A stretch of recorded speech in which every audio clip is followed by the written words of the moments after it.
Um, Coffeezilla made a video on it. Oh, you know what? Let's fucking watch that, actually. I want to watch that. I do want to watch that. Because from what I understand, there's like a sex cult. There is a sex cult involved in this. Like, I love watching crypto crash and burn, obviously. But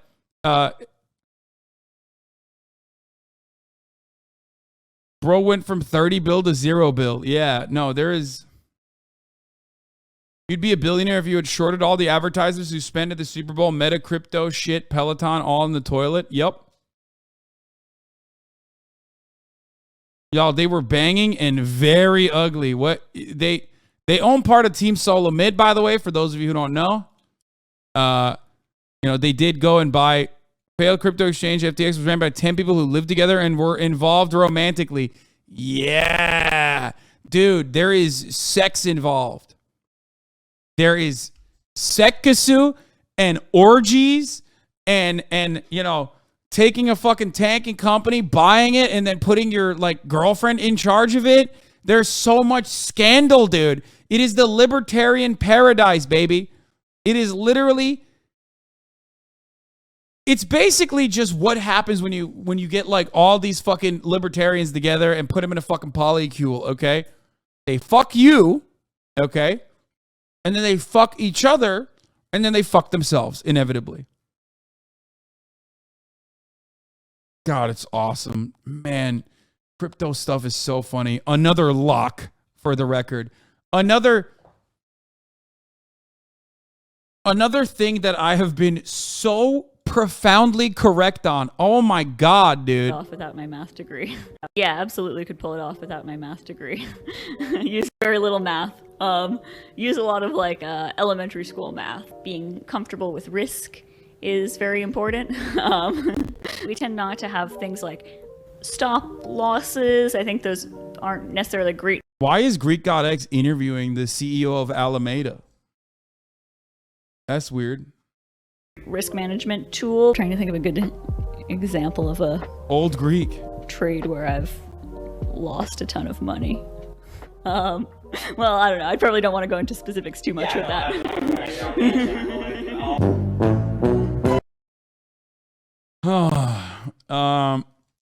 Reminder, FTX was the Larry David Super Bowl ad too. Yeah, no, I know. I never forgave and I never forgot. Remember. Okay. Armageddon is here. The biggest players in the world are at war. They're fighting it out. And I'm here to tell you who won and what's next. Now, I'm going to be honest. This video is not reflective of the new developments. Okay. I called this yesterday. I warned you guys that FTX, second largest exchange, might be insolvent, and people called me crazy. They said, no way the guy who described all of DeFi as a Ponzi scheme could be bad. All I'm saying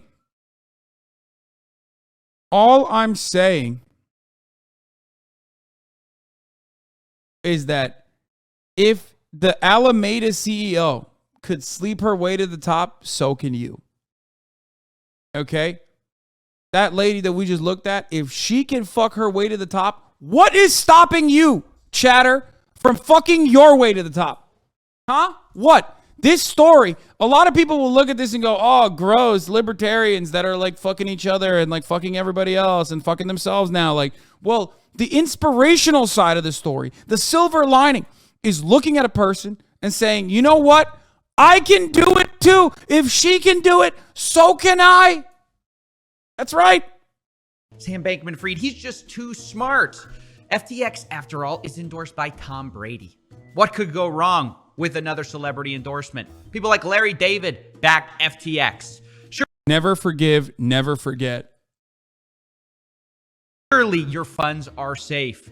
Well, women can be only at the top if they fuck their way up. Ha ha ha. First of all, that is literally not what I'm saying. And also, secondly, this is a more like men and women argument that I was making. And lastly, what, you think she had the bona fides to be the fucking CEO of a company? Like, what the fuck are you talking about?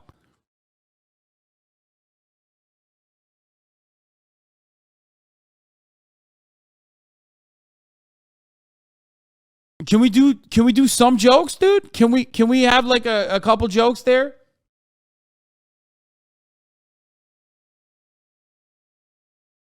Turns out they were actually in danger all along, and things are looking very bad. So I'm going to explain to you this entire mess very quick, but bear in mind this is a very dynamic situation. Things are changing by the hour.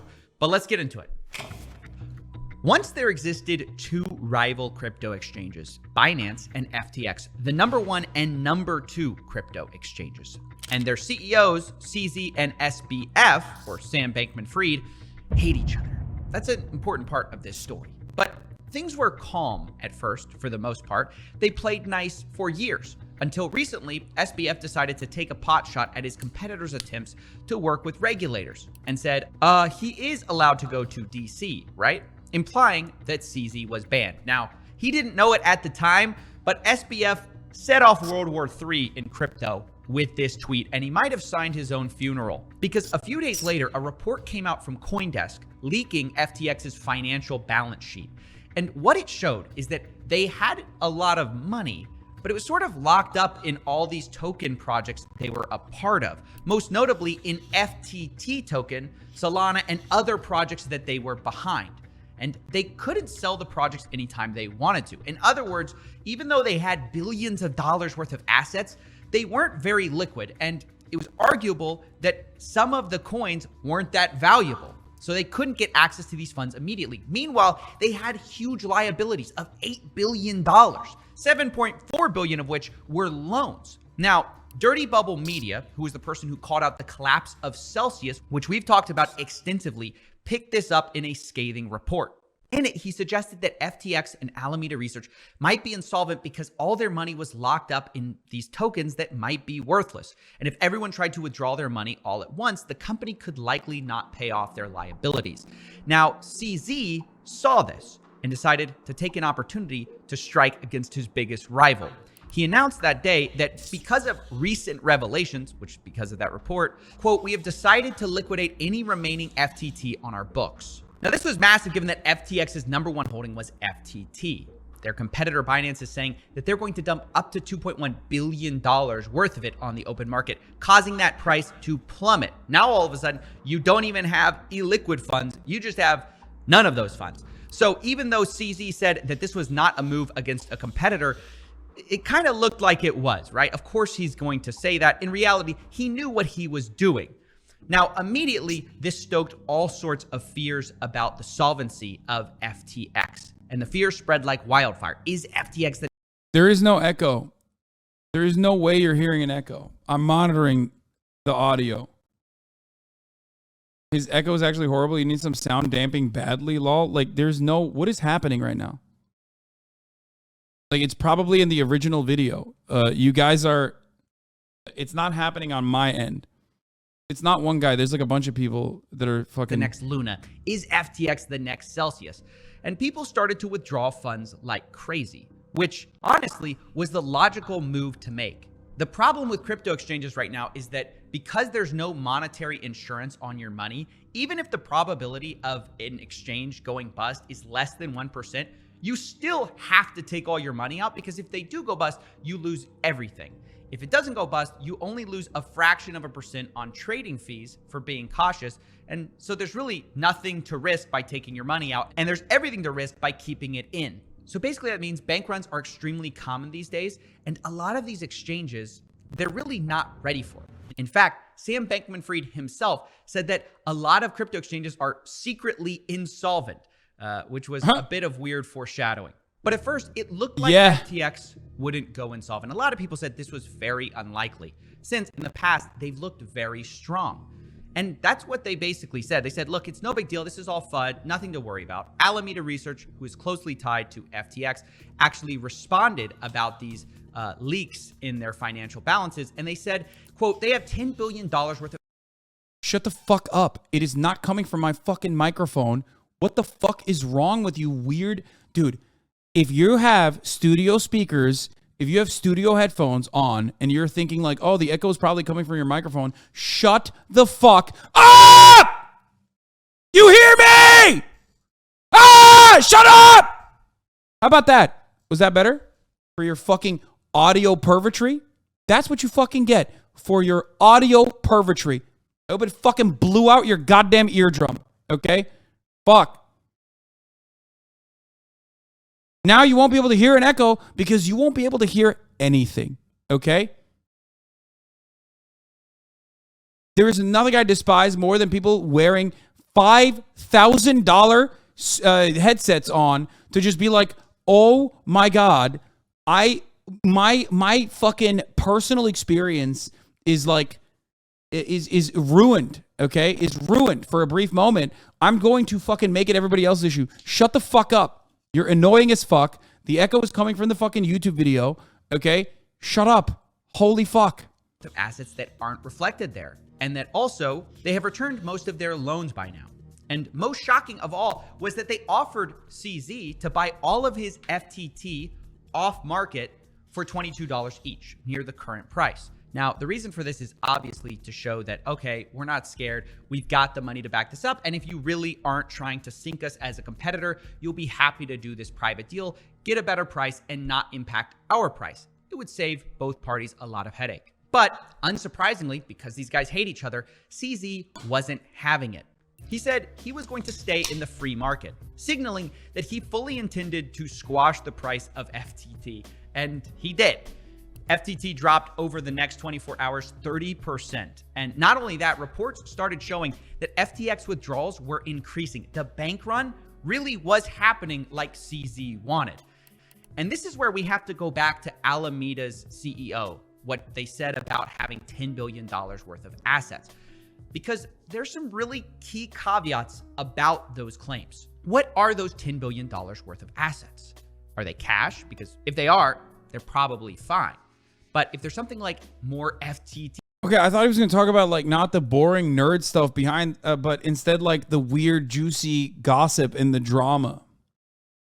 I want to know about like the fucking sex and the orgies and, you know, the CEO of Alameda, you know. T token or more of Sam's other projects that he can't sell. Well, that's going to be a significant problem for them when everybody's running and asking for their crypto back and they just don't have it. So questions were flying about what exactly FTX was doing with your money when you deposited it. Were they just giving it to Alameda Research, which is sort of acting like a hedge fund and trading with your crypto, trying to make a big return? Or were they keeping your funds safe and just practicing proper risk management? Well, this is where everyone just basically waited with bated breath to see what was going to happen next. Uh-oh, this looks pretty bad. They froze withdrawals. And at the same time, the team basically went totally silent. And people commented on how bad this looks on them. Why aren't they speaking?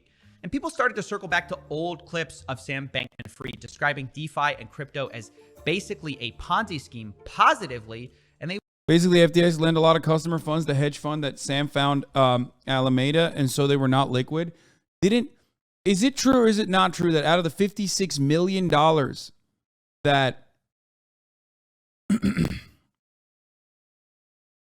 is it or is it not true that the fucking main guy, Sam or whatever his fucking name is, that he used some of the company funds to literally fund the Democratic Party to the tune of $56 million this midterm election?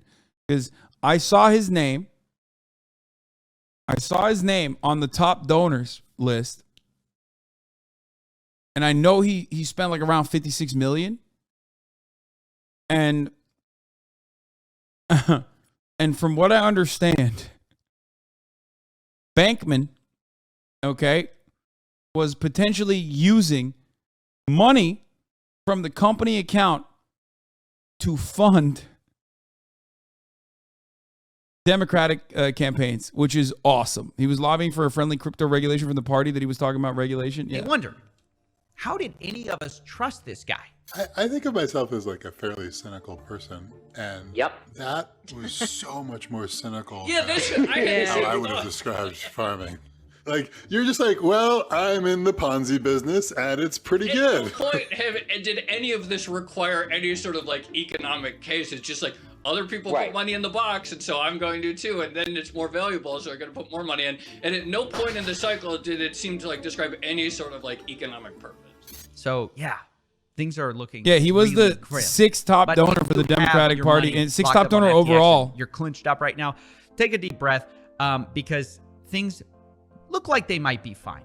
Although it's coming from a very unlikely source. CZ announced only hours after FTX paused withdrawals that they were going to buy them. Binance was going to buy FTX, the number one crypto exchange, buying the number two out.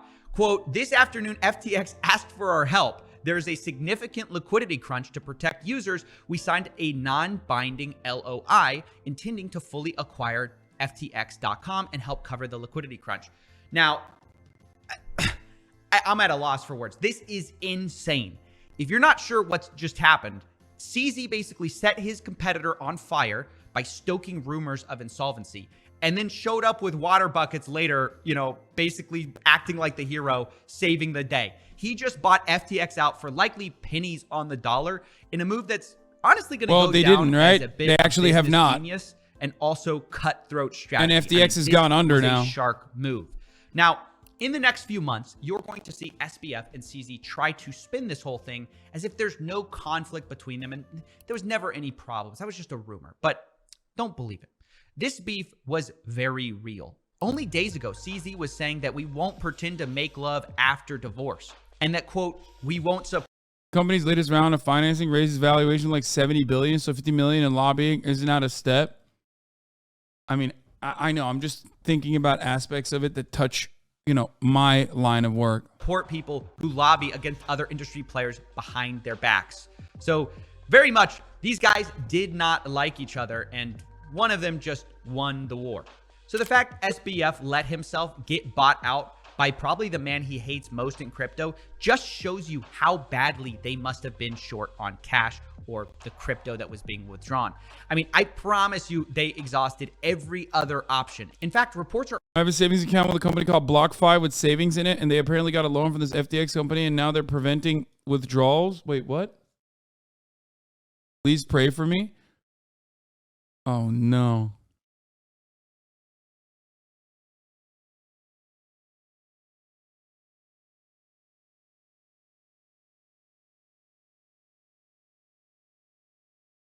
Oh, no.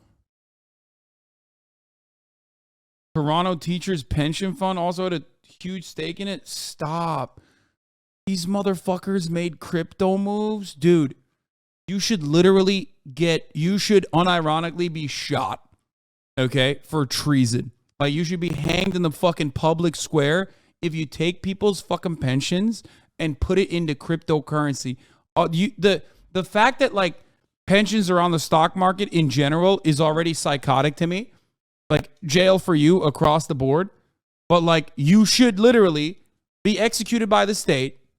And I mean that in the legal way. I don't mean like, oh, they should be fucking... I'm not, like, inciting violence. I'm just saying, like, in a just world, that would be cause for treason and also whatever the punishment for treason is, which is, like, the legal execution by the state. That is crazy.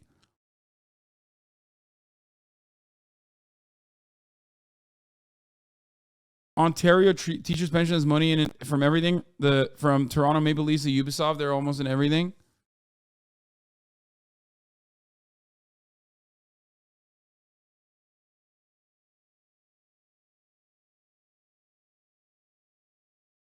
Ay, ay, ay, ay, ay, ay, ay.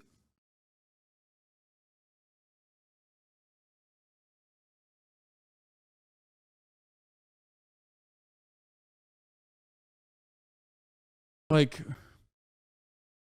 Donald Trump's talking about fucking...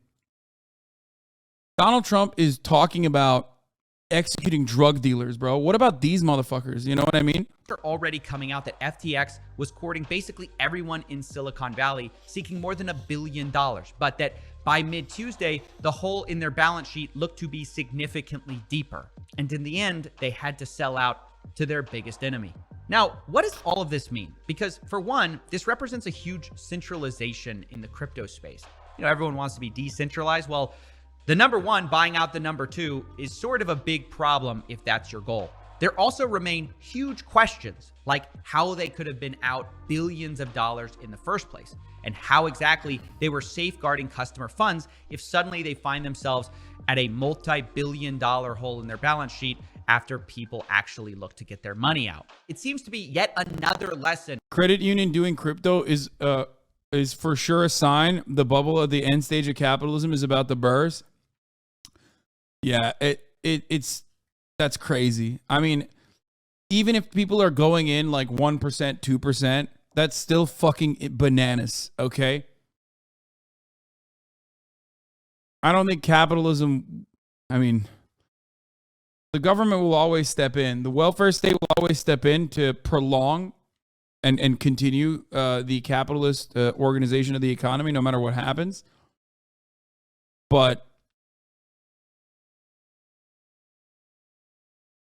it's not the bubble of capitalism. It's a dot-com bubble for the crypto industry. It's the apocalypse for the crypto markets. I mean, it just sucks because on the one hand, like I've been saying this since day one, that this is just, you know, if you're playing around with speculative assets that literally do not tie back to anything, you're just basically gambling fake money, putting real money into a fake money system, and you're just gambling. You're just gambling over and over again. Some people are getting big returns, and then very quickly we find out over and over again that there's always a bag holder. There's always a bag holder. You're just lighting your money on fire. I've been saying this over and over again. There is nothing. It is incredibly fucking volatile, okay?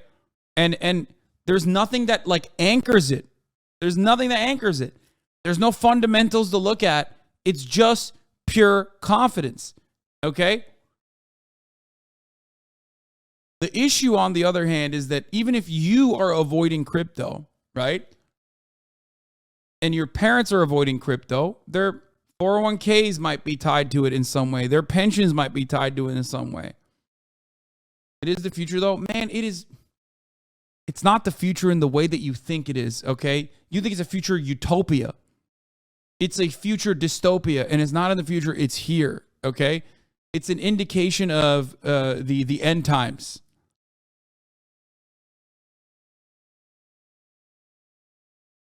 And it's not in the future. It's now, right now.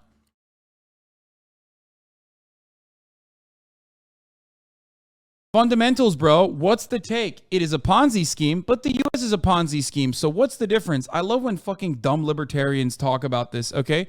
Let's take a look at what the difference is. Hold on one second.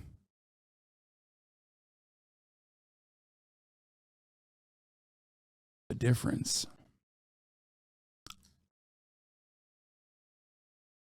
I wonder what the difference is between the United States dollar, okay, and how the dollar works and how the stock market works, which is still, if you ask me, very fucking fraudulent, versus how the Bitcoin shit works. The difference is there's a fucking government anchoring it. That's my point. Okay? There's a government anchoring it. You might not like it. I certainly don't. But there's a nuclear arsenal behind it. Okay? There's taxes. There's factories. Okay? There's billions of fucking dollars going back and forth. There's petroleum coming from the ground. There's people printing money. You can't compare that. At the end of the day, I don't like that either. It's not backed by fucking gold, okay? I get it. But ultimately, there's confidence within American hegemonic power, okay? We're leftists. We understand that. It's trillions of dollars in expenditure that created 230 plus military bases that we know of all around the fucking world, okay? It's bananas.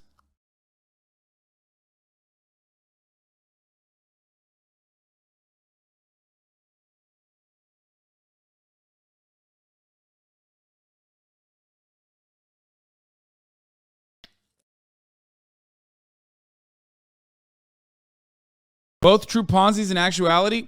Sure. I mean, yes. But again, if you ask me what the difference is between Bitcoin and the dollar, you know, there is something that is instilling confidence, Okay? Because ultimately, a market needs to exist. A market needs to work, right? In the eyes of, in the way that the way that we operate currently, okay? It is what it is. We still have the fucking market.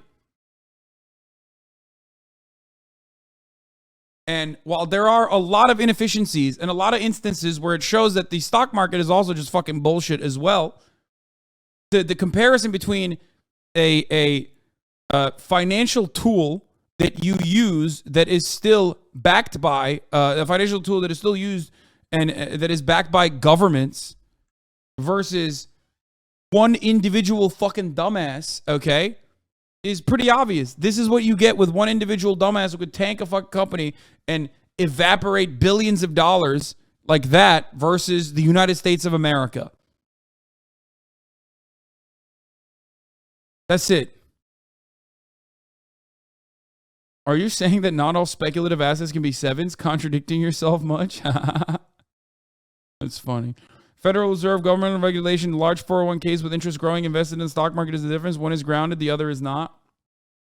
I mean, let's not get into how grounded that is either, because I think that the global financialization has had devastating effects on our everyday existence. Okay, you know, I think it has created the faceless, lifeless corporate overlord meta and accelerated it to a point. All the fucking wealth trickling upwards is happening as a consequence of what we're talking about. More devastating than the Industrial Revolution? Yes.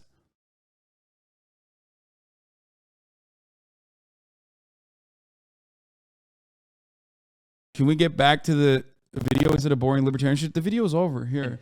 And also, there's more things that happened that it doesn't get into because it happened not 2 trust these 2 days crypto ago. exchanges as far as you can throw them, and that no matter what their CEOs say about not having to worry about anything, there could be significant liquidity crises that they're lying to you about.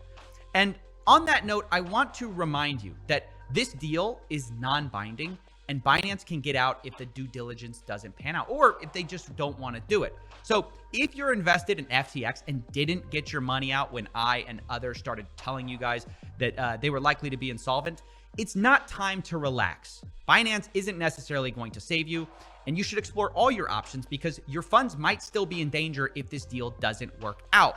As for FTX US, I have no idea what's going on with you guys. As far as I know, they just bought out FTX.com. Well, they're done now. That's what's going on. Wouldn't capital markets still exist under a decentralized socialist structure? Not in the way that they currently exist. FTX was almost involved in the Twitter deal, apparently. That's incredible.